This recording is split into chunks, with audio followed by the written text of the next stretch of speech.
Good Sunday evening, everybody. Hope everybody's having a great Memorial Day weekend. Hope you remember why we're having this Memorial Day weekend. It's not for cookouts and barbecues. It's to honor the fallen that have given everything to give us the freedom to have barbecues and everything else we have in this country. So let's see what we got in here this evening. We got Lisa Ann. Hello, dear. Thank you for stopping in. We got Daryl. How you doing, Daryl? We got Breezy's Bike Shop. We got Wayne Hatfield. How you guys doing? Thank you guys for coming up. There's Daryl. Hello, everybody.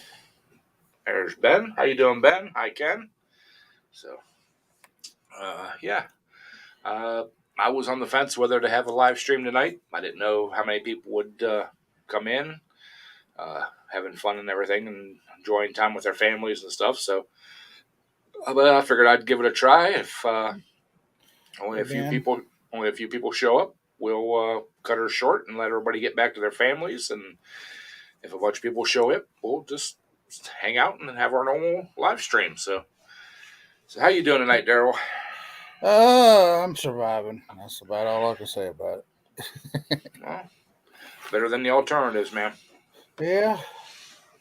It's been raining all day, and this puppy ain't got out to go running around the yard, so hopefully she'll stay quiet long enough.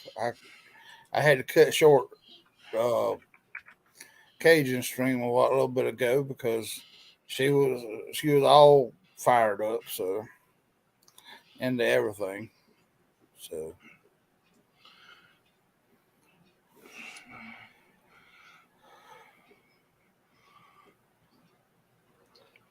Wayne, come on, man.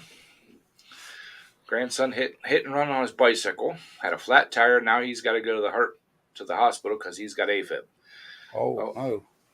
Well, prayers for your family there, Wayne. Hope everything settles down. So there's Doug. Doug said he took 10th today out of 16. A lot of pro mods there. That's awesome, Doug. At least you placed. So Cat's Crazy World, Cajun Raid, awesome. Thank you all for coming in for the Cajun Raid.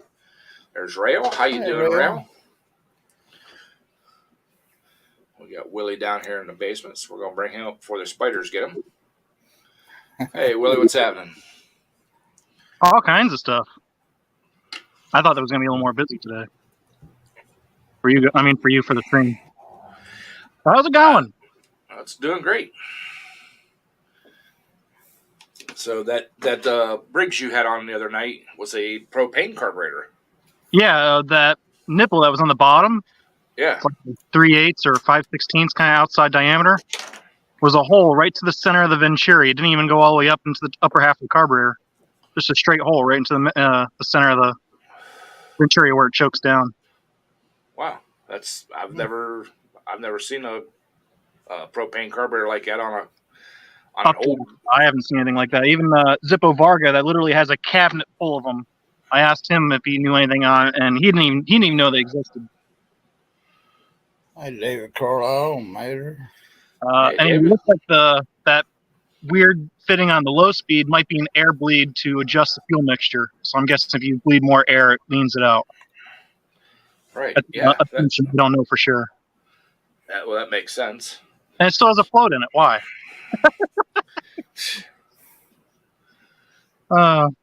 So hey, David. Hey, great. David. Hey, Mater. How you guys doing? Thank you for stopping in. I'm only going to stop in for a few minutes. I happened across a really cool trick today, and I wanted to spread the news on it. I'm doing a garden this year. I did one last year, too. Struggled a bit because I couldn't get the mulch in there like I wanted to. And then couldn't get out there and weed it like I wanted to. And the deer were just reaching right over the fence, and rabbits were going right underneath the fence. So I'm going to use some tent stakes to hold the fence down, which should keep the rabbits out. And I got some spray to keep the deer out. Awesome. Anyway, as for mulching, what I did last year is I was trying to process some leaves through a hammer mill shredder. Yeah. But by the time I did that, all I had was a little bit of dirt, and it was a huge pain to try and shovel those mats of leaves. I don't know if you ever mess with piles of leaves or not. They like get in layers, Yeah. and they're like almost impossible to shovel unless you rake it first. So I did something today that worked so well. It's mind-boggling. It literally makes processing these leaves like 10 times, if not 15 times easier. And I'm not even exaggerating. I tilled the garden with the tiller attachment. Mm-hmm. Got down about 5 inches. Hey, Bo.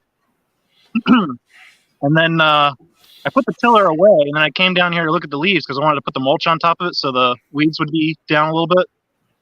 And I said, hey, I wonder if that tiller would break this leaves.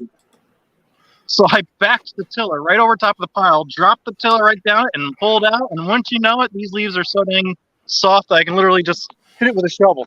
I can fill my trailer up with these broken up leaves in like 2 minutes. You're gonna see that. Let me turn my camera around. I go in the settings. Oop, that's not good.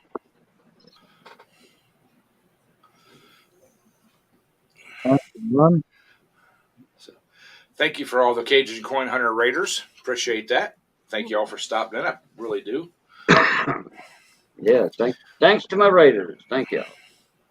And if y'all read the ticker at the bottom of the screen there, we're less than 100 away from the 3,000 mark on the subs, which is awesome. Wow. I never when I started this channel, I never even dreamed I would get 100, let alone 3,000. I just can't believe how nice that tiller broke this pile up. I mean, That's definitely what I'm going to do from now on. You're going to throw that in the garden? Yep. Keep the weeds out. Yeah. Oh, yeah. Oh, man, that tiller broke this pile up so nice. It's unbelievable. I'll be doing that next year for sure. I mean, I could probably dig a trench in this stuff even. Right down at the bottom.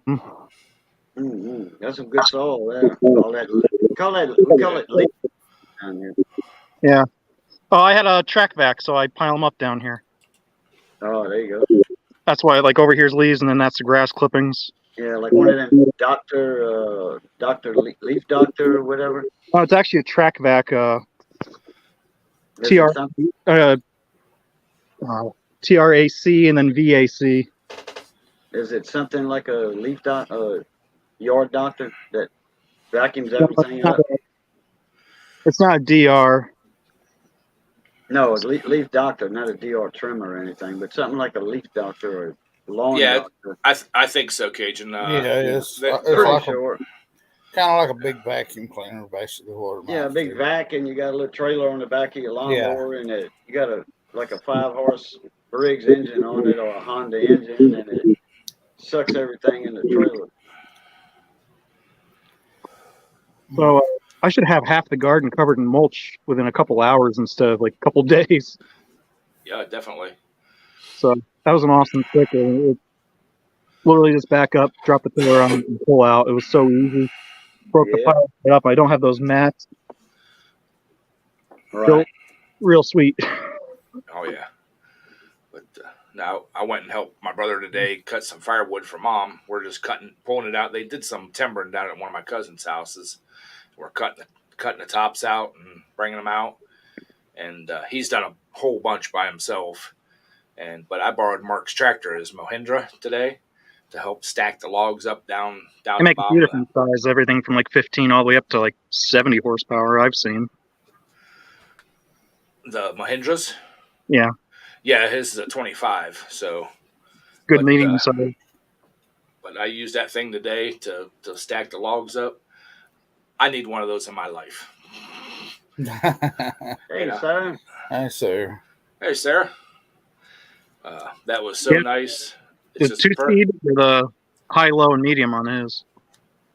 Yeah, his just has high and low, hydrostatic drive. But yeah, I need one of those in my life. That was awesome.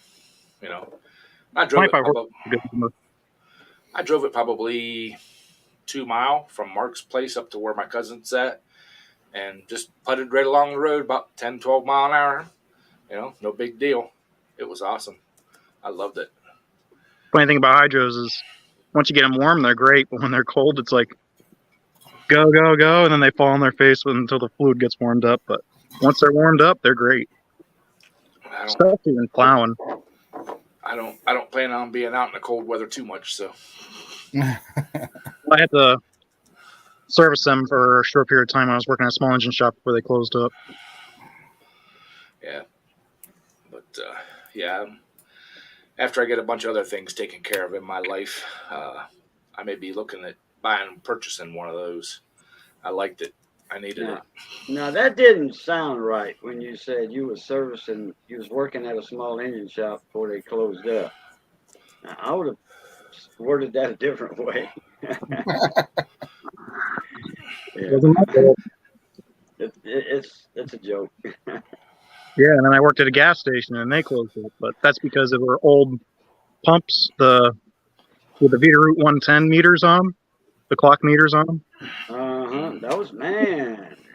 They still have a gas station here in town with those old pumps, and the lever, that swings up. Yep. Yep, sure do. The franchise wanted us to have card readers on every single pump, even though it was a service station. And they couldn't be adapted, and you'd have to rip up the tanks and the pumps and everything and put a whole new infrastructure in order to have credit card readers on every single pump. So they closed up December 2 years ago. He still fills up his own trucks with the diesel. So. They had one at Mel's Quick Stop over by Lakeview Park, Lakeview Beach. They had one there. They put all new machines there, the digital pumps. But at Turner's Conoco, it's ethanol-free gas and that old-style pump. Oh yeah.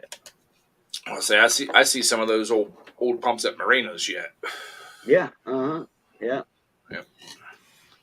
Yeah, because they're mostly stainless, they don't fade out in the sun or crack, and they're pretty simple, so you can carry them or put them on a dock easy.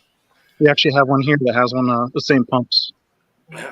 Well, a lot of kerosene down here. There are a lot of kerosene or diesel fuel tanks like that.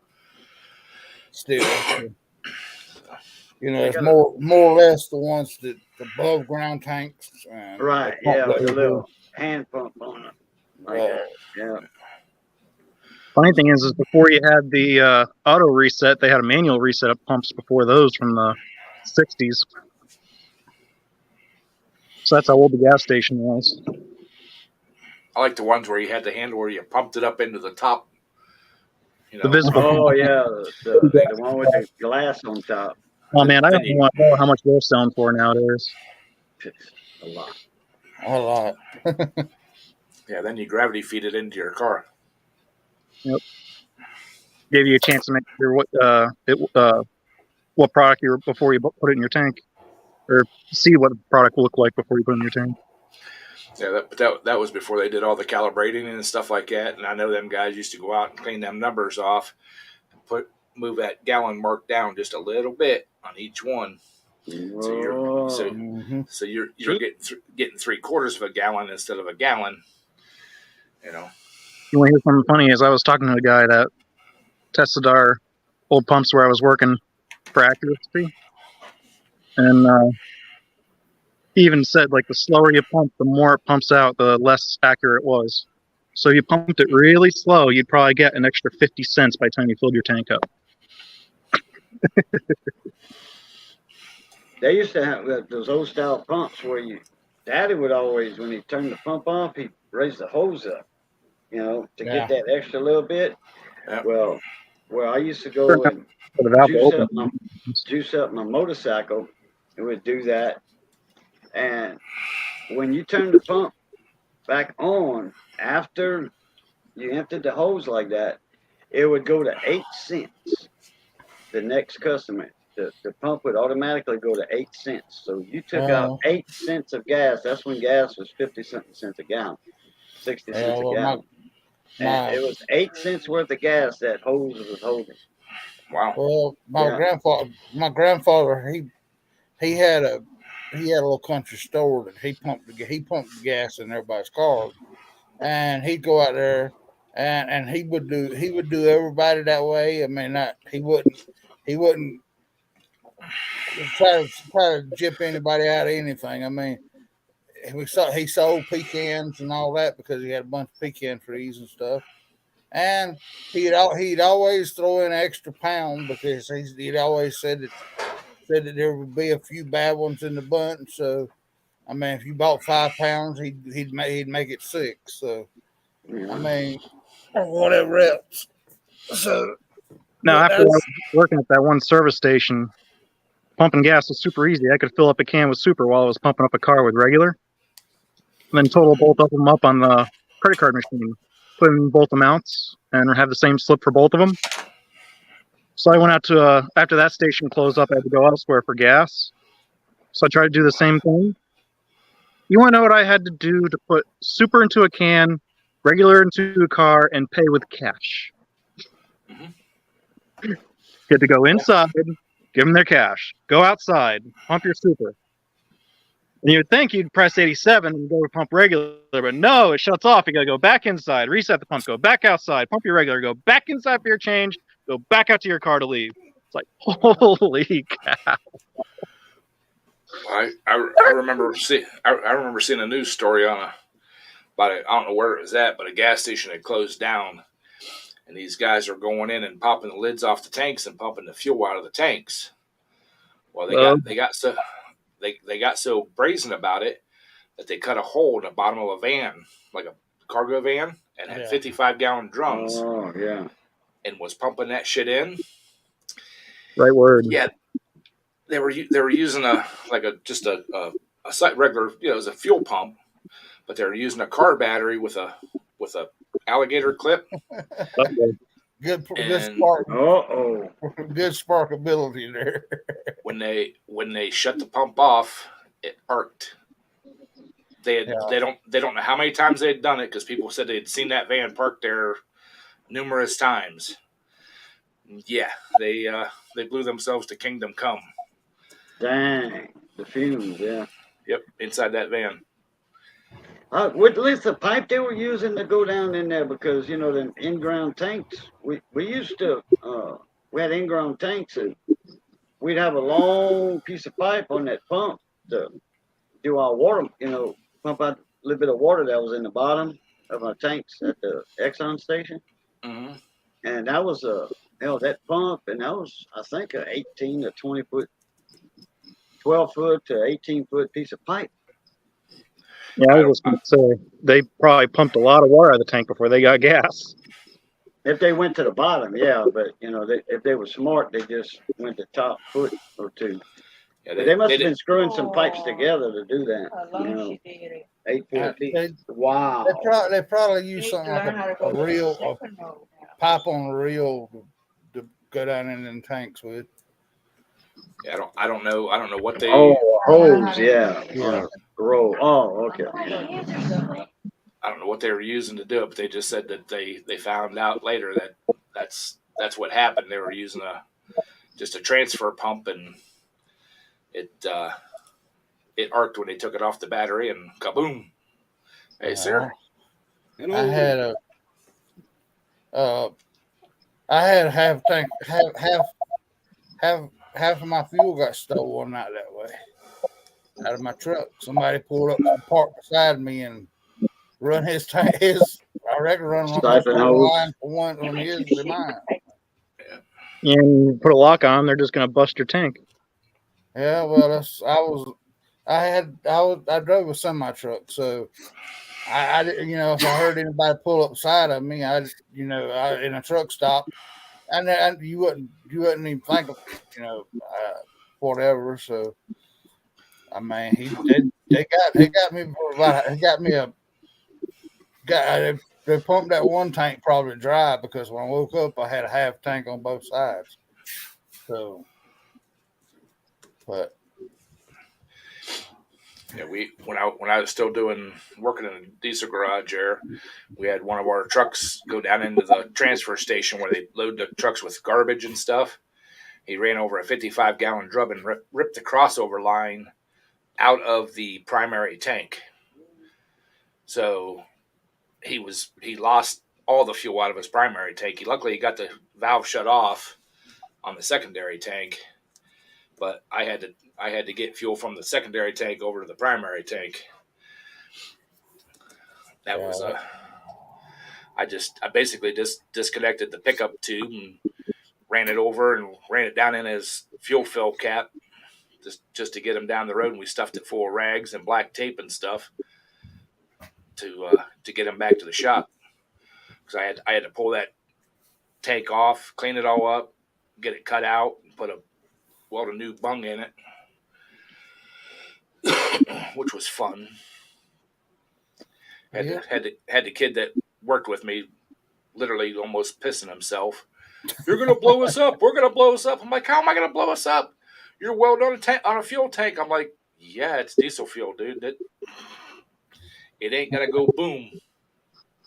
As long as there's no air in it and there's no vapor. Oh, there was still fuel and stuff, like just covering the sides or whatever, but I just left it open, put an air hose in it, and let it blow air into it, so the air mixture was off to where you couldn't. Wouldn't ignite, so. Yeah, the vapor is very heavy on diesels, so if you blow it out, it's not going to come back up. Right. You need something agitated to get the vapor in it. Pretty heavy. Yeah. Now, if you want to hear something really funny, it wasn't me. It was another guy that worked at the gas station. Had a record for the most laps around the pump. And when I say laps, I mean total circles, not 180s. 7 laps around the pumps on the wrong side was a record. Nice. Another thing I'd laugh is how many people would smoke cigarettes while I was filling up their cars. Where do you think they would go to light up a cigarette? Right, right over. Like, okay, this fire isn't going to go anywhere. That fire is going to make a mess. Let's pick the worst one. Well, I used to there used to be a gas station down the street from where I worked at when I was in the truck garage, and they had just gasoline pumps, and every night the girls that were in there working would go out and stand alongside the building smoking right by the tank vents. I told them, I said, you guys are gonna blow yourselves up. What do you mean? I'm like, those are the pipes right there for the vents for the fuel tanks. Oh, this is where they told us we can smoke at. They didn't like them. I'm like, okay. Hey, the owner wanted to live one of the new daggone buildings. So I mean, there's a YouTube video out on this guy who's a truck delivery driver he had the short truck. He didn't have the 18-wheeler. He had the 1 tank or 2 tanks on the back of the bobtail truck. And guess what it was at night. Guess what he used to look in the tank with? Cigarette lighter? Open the hatch. No. Just a cell phone. Yeah. The flashlight on the cell phone. And when he turned that flashlight on, it had the internal spark on the cell phone and inside the cell phone, and threw him completely off of the truck. Cut him a flip. Almost landed on his feet, but not quite. And he was pretty shook up. It was just the fumes that kind of went boom, and that was it. There's no big explosion, just a little explosion. There was one that we went fishing. I went fishing with a guy one day, and he was drunk and been doing that damn cocaine all day, and I didn't realize it. But anyway, I drove my truck. Pulled a boat down there to Santee, and he got out there and he's pumping gas into the boat. Okay, but the hose come loose on the boat from the boat where the built-in tanks. The hose come loose, and he filled the whole bottom of the damn boat up with gasoline. Wow! And I said, my God! I said. Let's go go find it. We pulled the damn plug out the back of the boat, and we left a damn string of gasoline, probably for 10 miles down the road. And hey, sea monster. But anyway, we get out there. Okay, this boat is still covered. The carpet and all still got gas all over, right? Well, we're going catfishing. And the only lights we had were those daggone propane. He had a 20-pound propane tank in the back, but he was going to use propane lanterns out. And all of a sudden, first thing he did was he turned the gas on too strong, and he lit the thing, and the flames went over the top of that lantern he was trying to light. And then he turned around and dropped it in the daggum inside that boat. My ass was almost ready to dive off the front end of it. But I mean, for somehow or another, that doggone boat he didn't catch the daggum boat on fire. But I mean, you could smell gas in that boat. I mean, I tried to get him, let's go buy a car wash and at least wash it out and all this stuff. But I mean, that daggum fishing trip cost us $125 for one catfish that was probably that big. Well, guys, my supper is just about ready, so I'm going to bid you all adieu. Puller Bear, appreciate you having me up.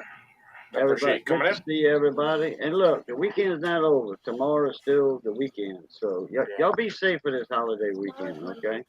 Well, I know, but it's a holiday weekend. So say bye, Gabby. Bye. Bye, Gabby. All right, everybody. As always, as a kid, we were throwing all these little. Oh, sorry. Crackling great. Catch y'all later. A blue top. Yep.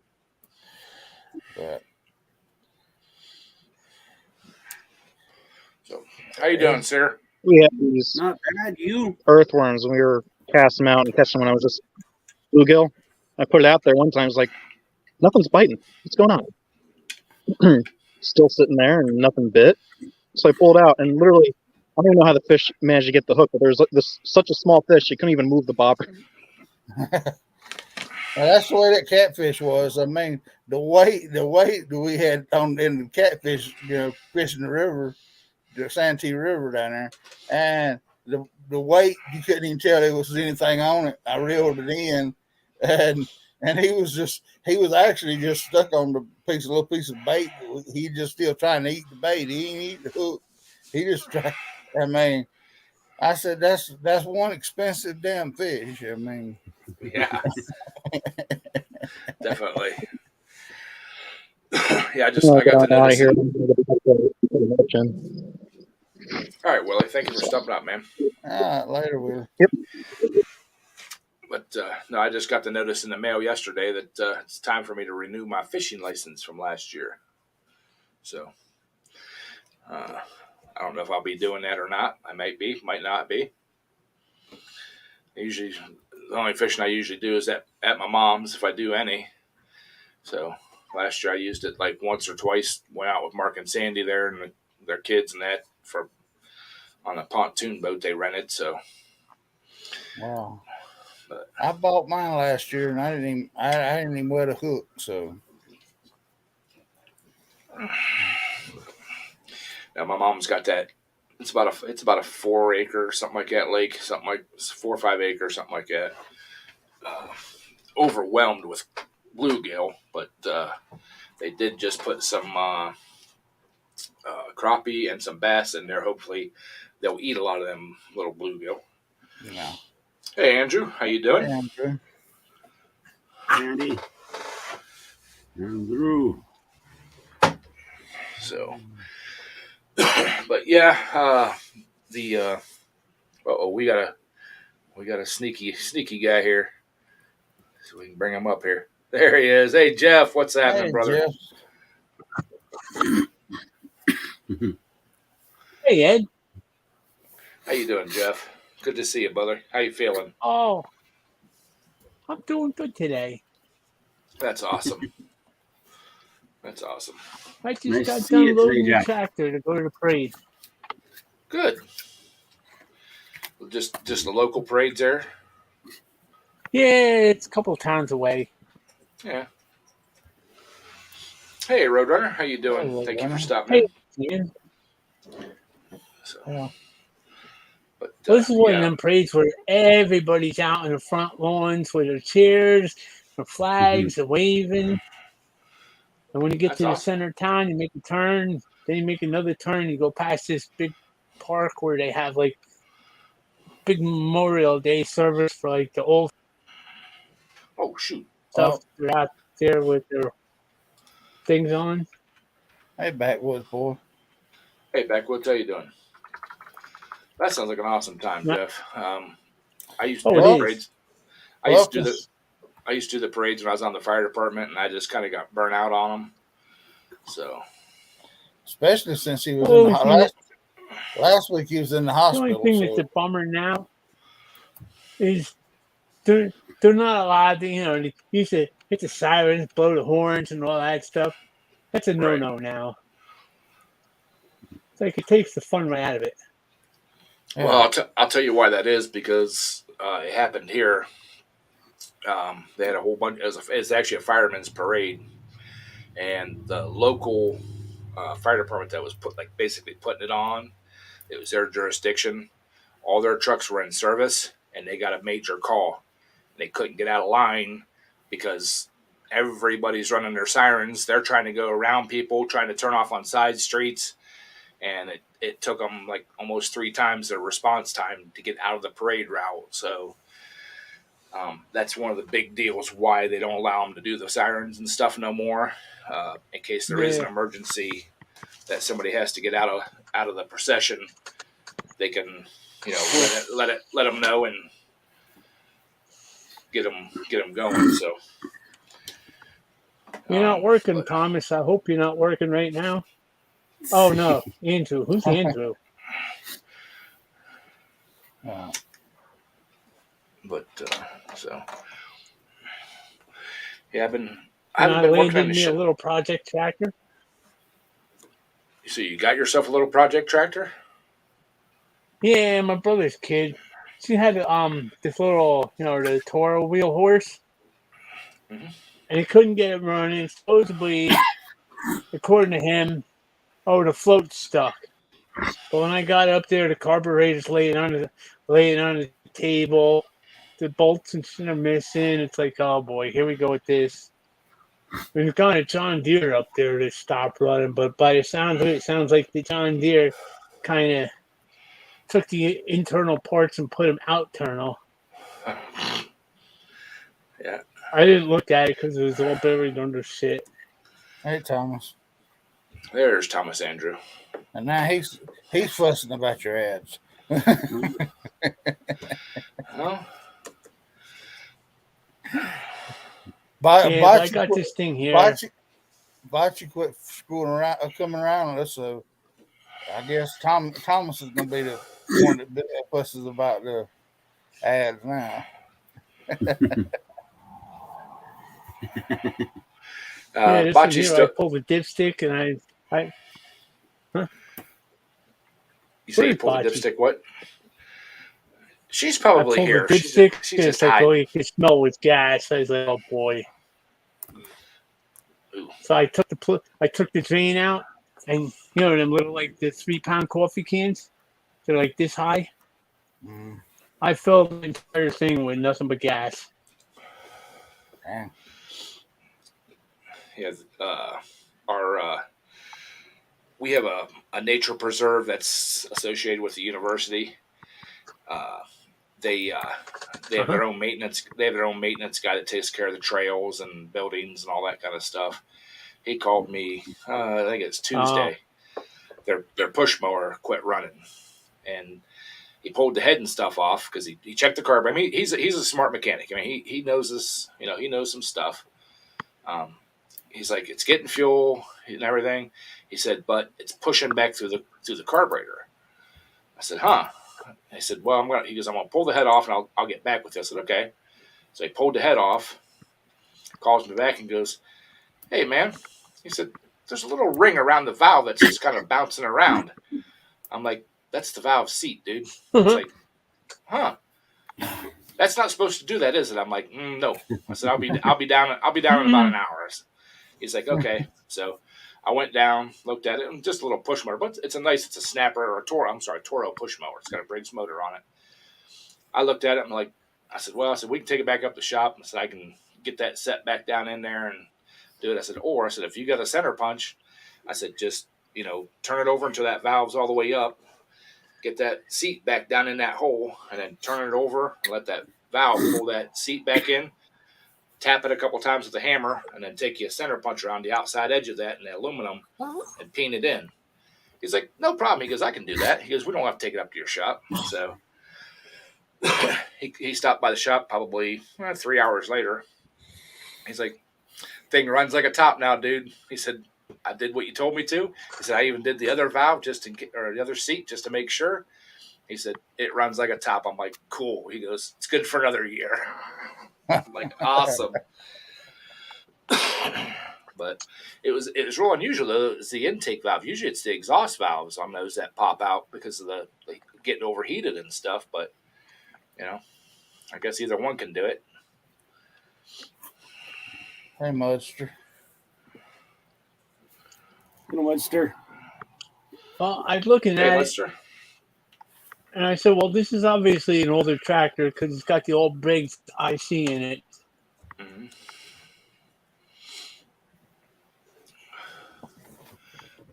And Thomas just planted his garden. Awesome. I got cherry tomatoes growing. I'm not putting anything in this year. I did cherry tomatoes and regular tomatoes last year. It was last year. And the tomato worms got them. So I said, to hell with it. I ain't got time to mess with that shit. So I know too many other people that. Why are you holding a turd up there, sir? Yeah. Because I just finished repainting it. It used to be Fix blue and and repair silver. daily. Now it's red and black. That's a beautiful thing. You better use You some did a hand good job. That's beautiful. That's for When the you gonna send it tailgate. to me? That goes on the tailgate of our Super Ford. Oh, you're not sending it to me? No, just mine. That's kind of a contradictory in terms, ain't it? Super Ford. Yeah. Ford makes good trucks. They just they just make us money. That's the one thing that we like about them. I'm just joking. I mean, all of them have their goods and bads. I would have preferred a Chevy, but my partner wanted a Ford, so because it just looks bigger and meaner. That's the thing. The Chevys just don't look mean when you look at the front of them. Yeah. Well, we've got a couple Ford Super Duties there at the shop, and I mean they're good trucks. I mean, they take all the abuse that everybody wants to give them, just like the Chevys do. But of course, my work truck's a Dodge, so Yeah. Mopar, No part. it does pretty good for the little thing it is. Only thing I don't like about Dodge is getting parts from OEM parts. They're always on back order or they're discontinued. That's the only thing I don't like about them. Other than that, I love them. They're great trucks. Sir, can you see Mater's comment? Yeah.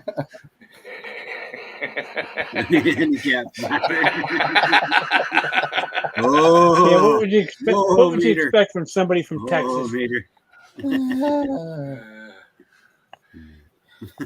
Them's fighting words, Meter. That's it. Oh, awesome, Thomas. Say buried 50 pumpkins last fall, and they're all starting to come up. So sounds like Thomas is going to have pumpkins for days. Yeah. We're all going to go to his house for Halloween to get jack-o'-lanterns. So,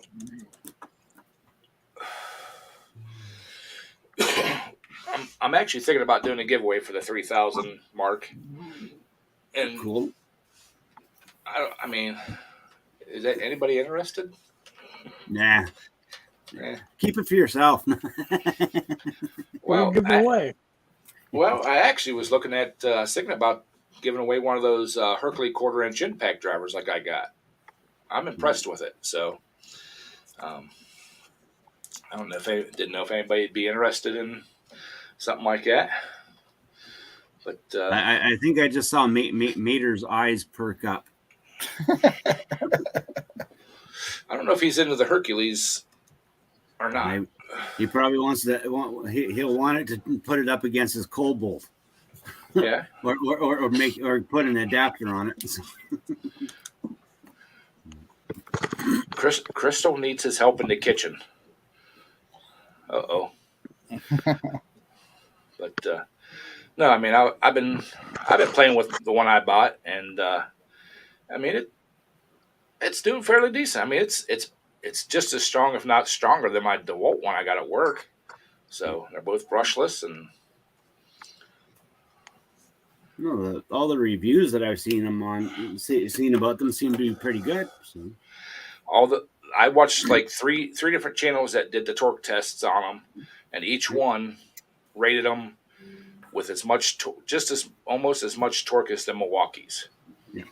So, can you not? I mean, you can't really go wrong with that. I mean, for the money, I mean, the kit I bought was under $100. It's got the 2 amp hour battery, the charger, and the unit itself, the impactor itself. That's a sad thing. Milwaukee with their impact wrenches, like they focused on their mid torque a little bit. They focus on it, but their high torques they haven't done anything to. Everyone's going to surpass them soon. Like DeWalt just smoked them hard, and even Makita ended up beating the hell out of the Milwaukee. Milwaukee should have stayed making electric drills and electric grinders. Mudshot said he was at the Harbor Freight today, and they had the old model of the impact driver for sale for $34. Yeah, the kit I'm looking at, or the kit I got is the new model. So, well, the honest truth is, how much torque do you actually really need when you're taking bolts off? Like unless you're working on semi trucks and heavy equipment, almost every single cordless impact gun out there is more than enough and more than sufficient. It's enough to break the bolts, so you gotta line your nuts off. I need all the torque. I need all the horsepower. Well, if you're up there, if you're in the rust belt, you need all the torque you can get. At least break them off and nothing else. We've got a secret potion that we use on rusted stuff up here in Canada because we have everything rusts. You leave it outside for 5 minutes, it's rusted. Me too. It's called a blue wrench. Can't be tight if it's liquid. Nope. Well, I got a sign in my shop that starts out with the wrenches and then or ratchets and then something else and then something air impact or something like that. Then at the bottom it's a torch. It said can't be tight if it's liquid. Yeah. Well, I mean, I'm so old school that if it ain't got an airline attached to it, it don't last me. So I mean. Well, that's why I've never replaced my 1 inch or my 1.5 inch impact. There's nothing on the market that comes even close to those two guns. Go ahead, Thomas. Rub it in. I don't think the Warrior brand was meant for industrial car disassembly. Why not? Oh yeah, that's awesome, Thomas. But the Harbor Freight, I was kind of fortunate. The closest Harbor Freight to me from my house is about 40 minutes, something like that, from me. So if I wanted something, I really had to want it. Now they're putting one in the plaza on my way home from work, which is like 5 minutes from my house. Heaven help me. Well, we know where you'll be every night. Yeah, they'll probably end up knowing me by name. I may have to Quick, get lock the doors. Here comes that Ed again. Well, I may have to get a part-time job there to pay my bill off. Yep. Yeah, my paycheck. Yeah, yeah, yeah. And I noticed I save a lot more money now that I don't like our Princess Auto. I used to have a shop about 3 years ago that was 1 block away from Princess Auto. And now that I don't have that shop and I live way out in the bush, I save so much money now.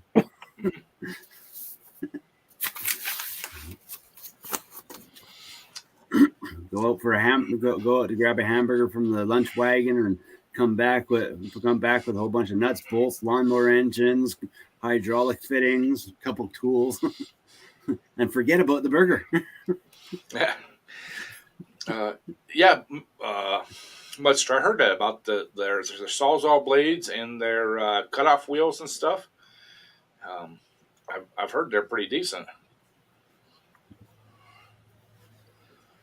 Yeah, that's probably right, Andrew. I probably will be on their frequent flyer list. You know, it'll be if you ever watch the old show Cheers. When I walk in, instead of them saying Norm, it's going to be Ed. We go to Harbor Freight all the time too, but you know what? I always walk out with the same thing I walked in with. Yeah, and that's the way I usually am at Harbor Freight. I walk in and I look at them and I walk back out most of the time. My problem with stores like that is that when you walk in and they got all the sale stuff or the discount stuff that's like 60% off, 80% off. It's like, I don't need it right now, but I'll buy it because, well, I might need it. Mm-hmm. Well, I guess Thomas didn't get in trouble tonight.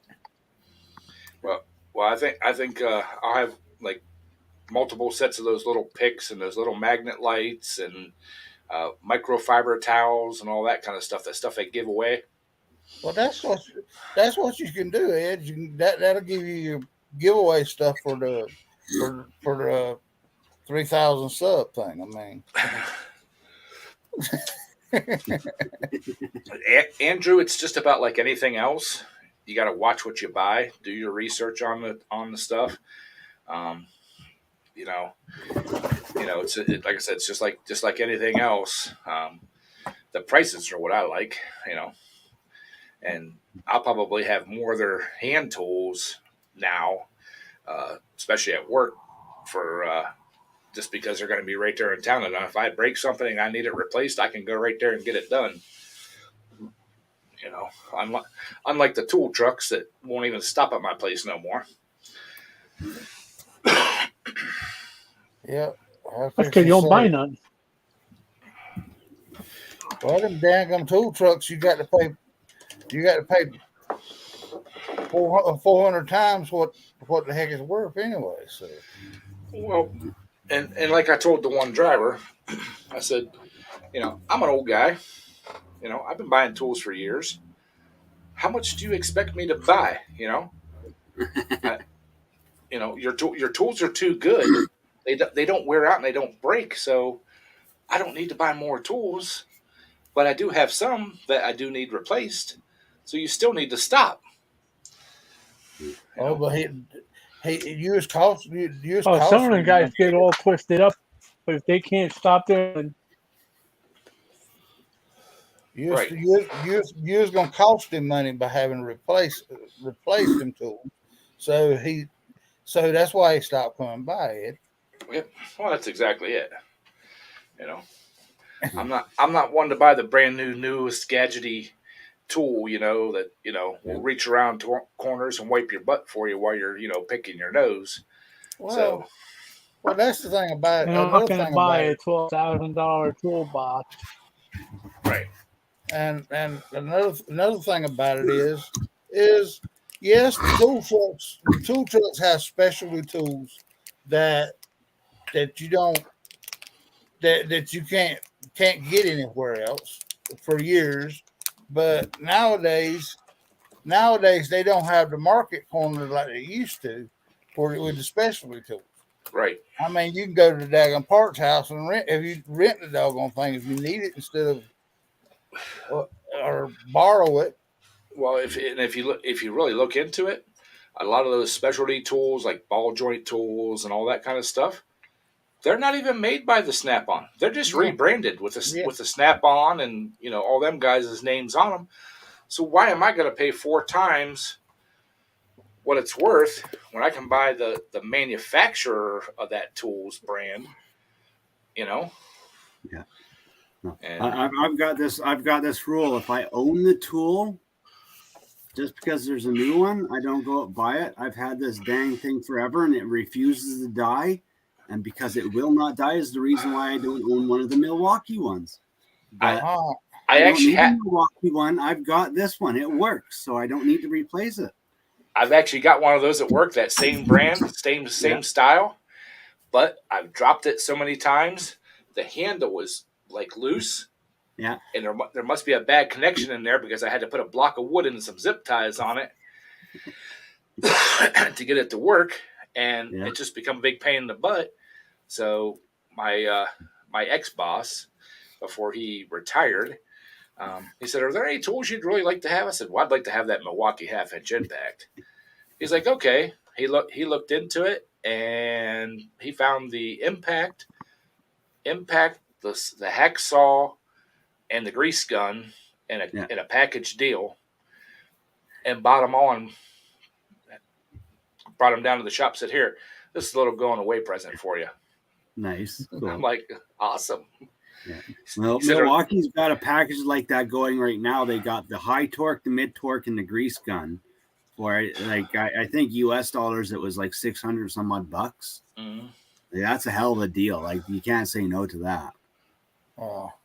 That's the Well, thing is until this thing dies, I don't have an excuse to go buy to replace it. Like if I Well- own the tool, I'm Well- not going to replace it. Well, I'll tell you, when I first got that little hacksaw, I'm like, "What the heck am I going to do with this thing?" Dude, that is my go-to tool now, man. When I need to cut a bolt or something off, I don't get the big sawzall out. I don't get the air saw out. I get that thing out, stick it up in there, and just hack it off. yeah. Yeah.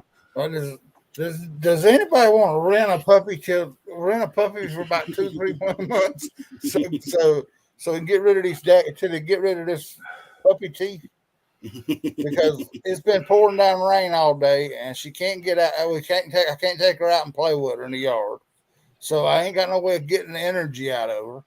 So she made me have to leave Cajun stream a while ago because she was barking and raising Cain, and now she's trying to eat me. Well, don't you have any young neighbors that can come over You and give me chase her around in the $40, rain? Carol. I'll take her for a month or two. I'm about ready to, there, Jeff. So Joe,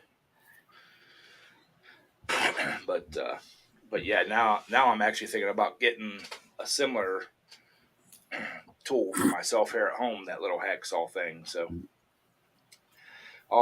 Thomas Bocce's probably hiding in the shadows. She says she's busy, but I'm sure she's at least listening. She loves me. I'm so lovable. You didn't buy no cookies this year, Ed. I mean, that's the thing about it. You didn't buy enough Girl Scout cookies. I didn't buy any Girl Scout cookies from anybody this year. It was just bad timing all the way around. Neither did I. She don't talk to us. This is one little toy I am loving right now. Yeah. It was worth every fruit and penny. Well, I was looking at the Milwaukee little cordless die grinders. I just can't pull the trigger on a $200 little tool. Yeah. I've got the angle one. It's pressure sensitive. So if you push too hard, it won't stall out. But the vertical one, the one that's horizontal, apparently does not cut out like this one. It works great. It's a nice tool. Yeah. Is it as efficient as an air die grinder? No. Is it as compact? No. But if you're in a pinch where you have to be out in the field or the back 40, Yeah. it will run a little cut disc really well. So just make sure you keep your fingers back away from that cut disc. Well, see, I've got the old Harbor Freight brand air compressor, Yeah. and I was hating the thing. It wouldn't run any of my air tools. You know, I could run my half-inch impact, maybe take a lug nut off, wait for it to build back up, blah blah blah. I forget what I was doing, something, and I started thinking. I'm like, well, you dummy, you got the thing set at max pressure instead of what the tool pressure should be. Yeah. So I backed the freaking pressure down, and I'm like, I'm loving this. Now I can actually use my air tools again. Well, the honest thing for most automotive tools, the smaller ones, not like the industrial smaller ones, you only need 4 to 5 CFM, and 20 gallons is way more than enough. But you can get away with Right. 15-gallon tank, as long as you keep it set at 80 to 90 psi, because most of those tools don't require more than that. So Yeah, well, I dropped it from, I think it's 125 down to 70, and my little die grinders just love it. You know. Yeah. Like All with die grinders and spray guns, you want low psi, high volume. But for like impacts, you want to keep an eye on the CFM. Like a lot of people, they think an air compressor, the bigger it is, the better it is. It's all about CFM. If that the pump cannot fill that tank fast enough, that's why I tell everyone, if you're a DIYer or just wanting to have a small shop, keep an eye on Marketplace. Find one of the old wheel-barreled compressors that you get that has a switch to be constant duty. Because you switch that over to constant duty, you'll run your air tools and everything all day long because it's constantly recharging those little cylinders to 100 psi constantly. Right. And it doesn't turn off. It's constantly keeping pressure in the tank. So Hey, Coach. I can. Yeah, but like I said, once I adjusted that pressure down, and I've got it's a right angle air grinder. It takes like a 2.5-inch disc thing. oh yeah. I've never been able to use it at home, and I busted that thing out, and same thing, lowered the air pressure, and I'm grinding away. I'm loving it. I'm like, now I need to buy grinding discs for it. Yeah. You know. Well, I'll honestly tell people when it comes to like that, this is why I want to see like people on the job site to get one of those little power inverters and a compressor, or just get a good cordless compressor. Like the Hitachi's a pretty good one, and you keep running those air tools like the die grinders because they're better. The air die grinders are better than the cordless ones, 100%. They're more efficient. The hacksaw, the little hacksaw, the air hacksaw, that's way better. Like there's a lot of air tools that cordless have not even come close to replacing. That just having a decent little compressor lying around is going to save you more money and more time. And if you're working in your garage, don't bother with cordless tools because you're right there. It's all right there in front of you. It's just buy the cordless tools if you want to be pretty. Well, I'm actually getting how big. It's a big industrial tank from work, and it's got the 2 horsepower electric motor on it. They burnt the pump up years ago, and it's just sitting in the back corner of our storage thing. And I seen it the other day. I totally forgot about it. And I asked my boss about it. He's like, "Yeah, as soon as we can get to it," he said, "it's yours." I was looking at Harbor Freight. I can buy a pump for it, and it's like a 12 CFM pump or something like that. That's pretty for good. like $180. You know, so I got a $1,500 or $2,000 compressor for $200. Or you can just go down to the scrapyard, find an old MCI bus, like coach line bus, pull the AC compressor out of it, plug off the two caps, and you'll have an 80 CFM compressor tank that you can run off that 2 horsepower motor. And you usually get those for free. If you can carry it out, they'll let you have it for free. But Hey, Ed, I don't know if you could see this or not. give me a second. We'll look here. Is that ice cream? I don't know if you. What is it? It just went black. No, that's the oil that come out of that mower out there. That's all gas. Ugh. Yeah. That's nasty looking. You think that could be a problem? No. Yeah. hey, Yeah. Yeah, I used to have a Briggs and Stratton overhead valve that would do that. If you let it sit overnight without shutting the gas off, it would fill the crankcase full of gasoline. Oh, So the float would always stick on it, and even if you rebuilt it and cleaned it, it would still stick a little bit, just seep enough that overnight and stuff, like in between weeks of mowing, it would fill the crankcase full of gasoline. wow. So I just put an inline shut off on it, and when the ex was still living here, she was one that always liked to mow the grass. So I'd tell her, make sure you shut that off. So she did, and never had an issue with it again. So but tomorrow, This year I left the plug off and just let it go for the night. yeah, I figure when I get back tomorrow, I might just take and unbolt the plastic shit off the carb there and take the bowl off and see what it looks like on the inside. Now tomorrow I'm going to dinner at my brother's house in the evening, but he's got a tow behind mower, like a trail mower. Yeah. And the carburetor's stuck on it, so we're gonna try tearing that apart and get it going. He got a sweet deal on that. I mean, he got it dirt cheap because Ed, it wouldn't run. those carburetors that you've been ordering, do they pretty much fit like they're supposed to? Oh yeah, yeah. They pretty much fit everything that like they're supposed. Like I mean, different brands and all that stuff. Yep. Yeah, and even some like the still stuff. As the years change, the carburetors change. As long as you have the right year, model number, and serial number, the carburetors will actually match up to the machine, to the tool. I've been super impressed with them guys. You know, and no, I'm not getting carburetors. I'm not getting kickback or anything from them.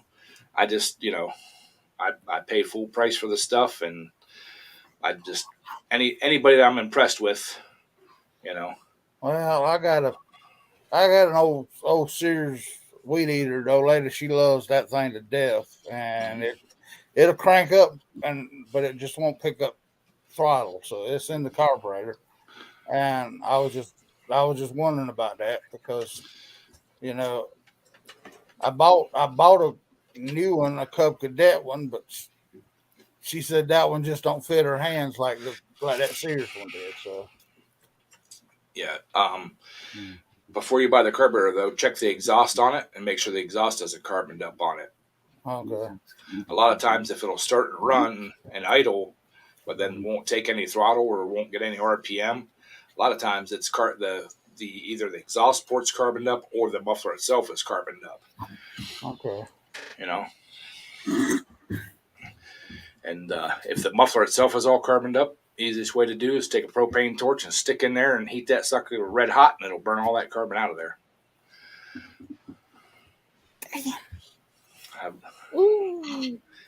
There, are you being a snack? Yes. Yeah, like I said, she's wound up. I can't get her outside to let her burn energy off today, and all she's wanting to do is eat me. Hey, Tommy. Grab Yeah, a blanket, neighbors put her on doing the that, floor, throw the blanket over top of her, and that will entertain her for a couple hours.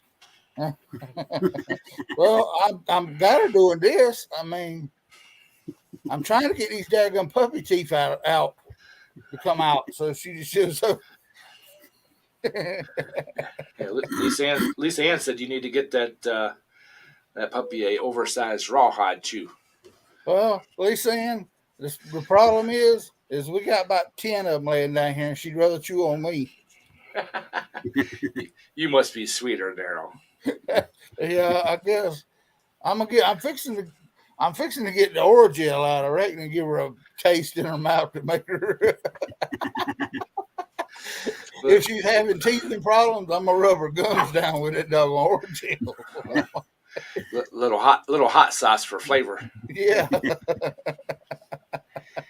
Get his ears. Get his ears. No, she does that at night. I mean, I got pierced. I got holes where I don't want my ears pierced at. I mean, You get him. You get him. Get him! Get him! Get him! Get him! Vicious little monster. Vicious little monster. Oh no. And people wonder why I don't get a puppy. Well, between that and then you start to get her potty trained, and then you get a day like today where where it's pouring down rain so hard you can't go outside, and then you pull out the puppy pads, and now she'll think it'll take me another week to work on getting her back used to going outside again. So my daughter keeps telling me I need to. You gotta get a raincoat. My daughter. what? Go ahead. My daughter keeps telling me I need another dog. I keep telling her if you'll raise it until it's housebroken and everything, and out of its chewing phase, I'll get a dog. She don't want to hear that. My little brother made the mistake. He thought he'd buy a hound dog puppy, thinking, well, hound dogs are relaxed and mellow. They're the most annoying in the world because they get attached to you, and when you're not there, God. And he ended up giving it to my father because my father knew how to take care of him, had time to sit there and live with him. But he's like, oh, no, hound dog would be great. They just lay on the porch all happy and relaxed. No. I was a friend of my brother's had a mini beagle, cutest little thing in the world. It was awesome. I would probably take something like that. I mean, I love my labs and Rottweilers and pit bulls and all that kind of stuff, but I need a smaller dog that I can take traveling with me. Yeah. Well, and maybe I might be able to hide it at work a day or two. Well, we spent the $70 for one of them DNA kits. It came back that she's got 38% boxer, 30% Staffordshire,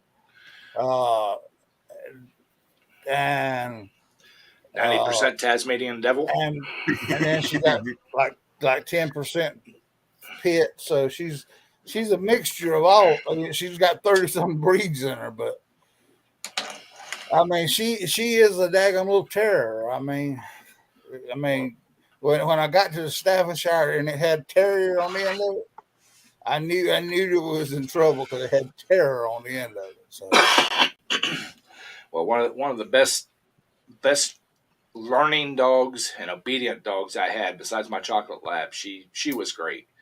Was just a little Heinz 57 mixed dog that we got from the kennel or from the dog pound.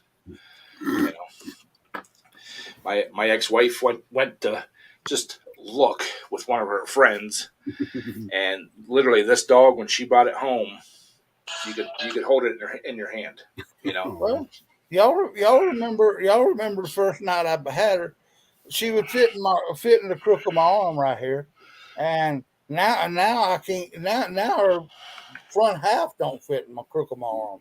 She's growing like a daggone weed, but. If I had only one problem with that dog, is it was allergic to bees, but it loved tulips. And my ex-wife could not grow a tulip because as soon as they come up and bloomed, he would walk up to them, stick his nose down in it, smell it, pull back, bite it, pull the petals off, and then spit them out. yeah, she's doing that now. I mean, and she's chasing bees. I don't think she's caught one yet because she ain't got swole. Her mouth ain't swole all up, but well, she's out there chasing the bees around the yard. Well, the reason we found out he was allergic to bees is he did that one time and got stung on the roof of his mouth. Yeah, and we got him to the vet just in time. He was stopping as we were going into the office, he was actually stopping breathing. So from that point on, any kind of a buzzing noise sent him into a frenzy to where he knew he didn't want nothing to do with it. Yeah. Well, the dog we had before this one, the poor dog, she went heard a noise under the house one day, and I'd opened the door under the house to get. I had my generator sitting under the house, and I opened the door to pull that out, to try to get it running, in case, because we had some kind of storm coming. She went in underneath there, and there was a skunk underneath the plastic we had pulled out underneath the house, and she got both barrels of her nose and everything else sprayed directly in her nostrils. The poor dog she couldn't smell a lick after that. I mean, she would try to walk around the yard sniffing everything, but she couldn't sniff a daggone lick.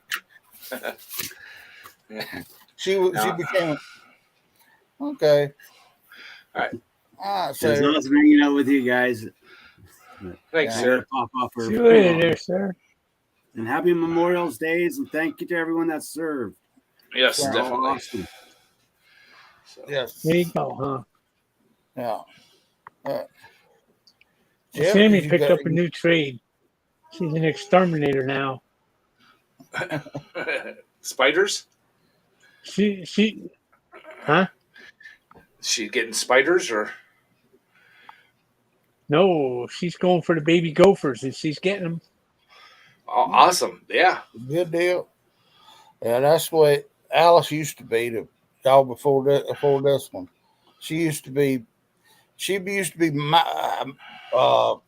heckle mice and moles and everything like that. She even treed a groundhog. I mean, has anybody ever seen a groundhog climb? I didn't even know a groundhog could climb. But she should. I mean, we got it on video. The daggone groundhog climb, and she went around and she figured out which branch that old groundhog was on.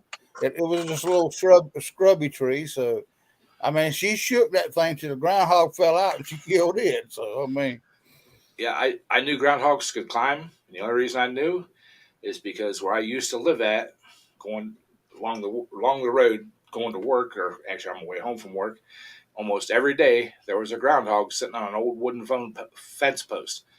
First, I thought it was fake until one day I seen it move, and I stopped my truck it was on the other side of the road, and I looked at that thing. And he's just sitting there looking at me. I'm like, that's the damnedest thing I've ever seen. I took a picture of it I had my cell phone for a long time. Nobody believed me that there was a groundhog sitting on that freaking post. And almost every day when I come home from work, that sucker would be sitting up on top of that fence post. yeah. Well, that's kind of like them post turtles, ain't it? where the farmer find the turtles in the field and set them on top of the post. They couldn't go nowhere. Yeah. Yeah. But I didn't know that chipmunks dug burrows in the ground. Yeah, they do. I didn't know they did it. I thought they did like nests like squirrels did. We were doing that firewood today for my mom, and right there beside the wood pile, I kept seeing this chipmunk, but he'd disappear. I'm like, where the hell's he going? Then I watched real close. He's going into a ground burrow. I'm like, I never knew that. Well, around here, I mean, the squirrels, down in South Carolina, squirrels always built their nest in a tree. Mm-hmm. But down here, they go out and take the walnuts out here, and they bury the doggone walnuts, and then they'll forget half of them. And I got walnut trees growing up all over the yard out there. I had to keep them cut down because now I have daggone walnut trees growing everywhere around here. That's funny because across the street from where I work at, there used to be an old maple tree, big thing, and it was 90% dead. Yeah. And of course it's in the city, so we got tons of squirrels. And apparently one was storing walnuts in that old maple tree because that maple tree started sprouting a walnut tree. Yeah.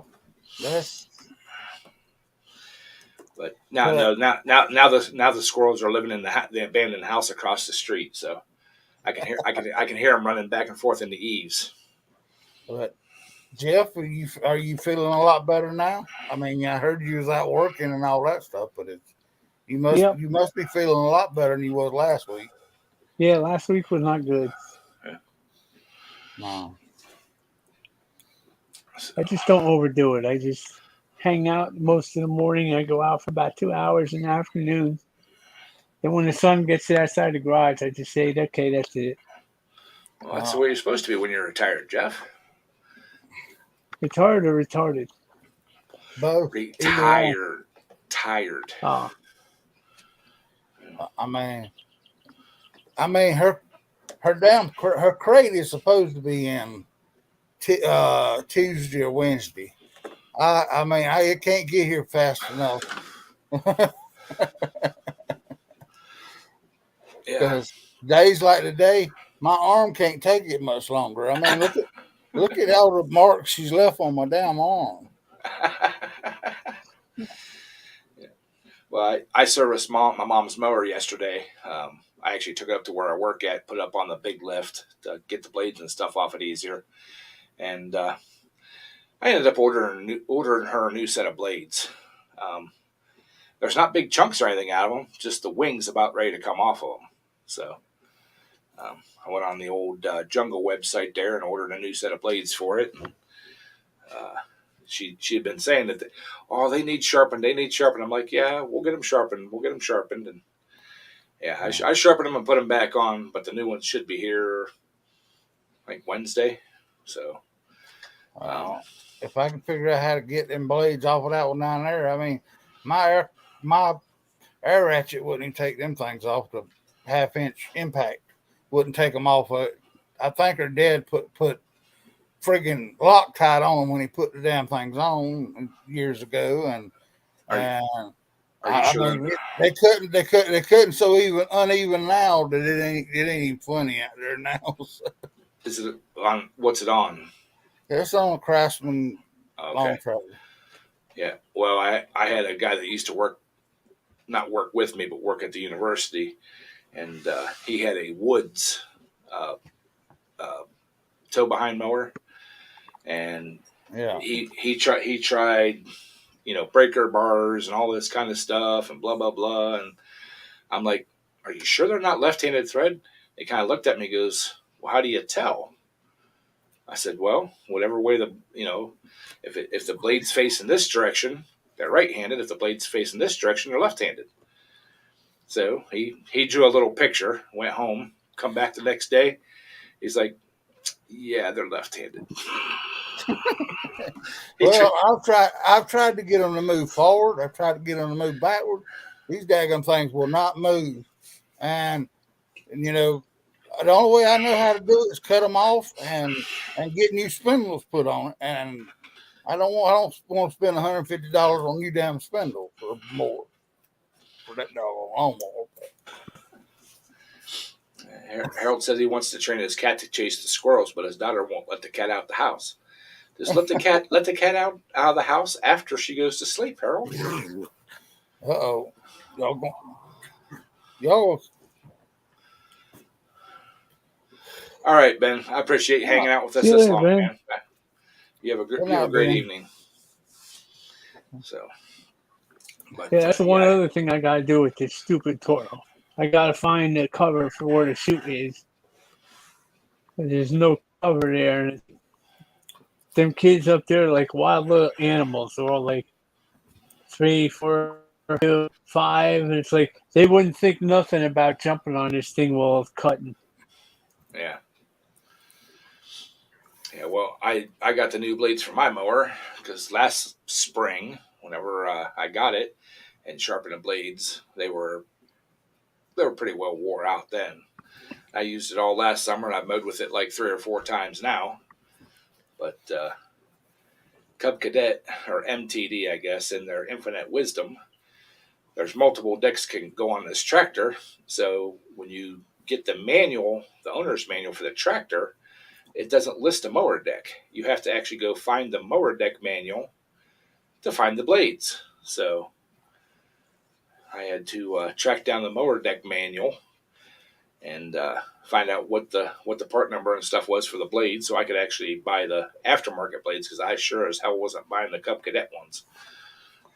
Ow. And things were way too expensive. So Ed, it's been nice talking to y'all, but I got to go find that damn piece of rope. yeah, Let her tug on, because she is eating my arms alive here. So. yeah, we're an hour and 20 minutes into this, and but I do appreciate everybody hanging out as long as they did. Jeff, glad you're feeling better. Daryl, Yeah. Hope the puppy quits chewing, and thank everybody that served for your service, and the ones that didn't make it home. We appreciate you sacrificing it all, and we will catch you all on the next one. So, Next week. yep. Well, that. Good night, y'all.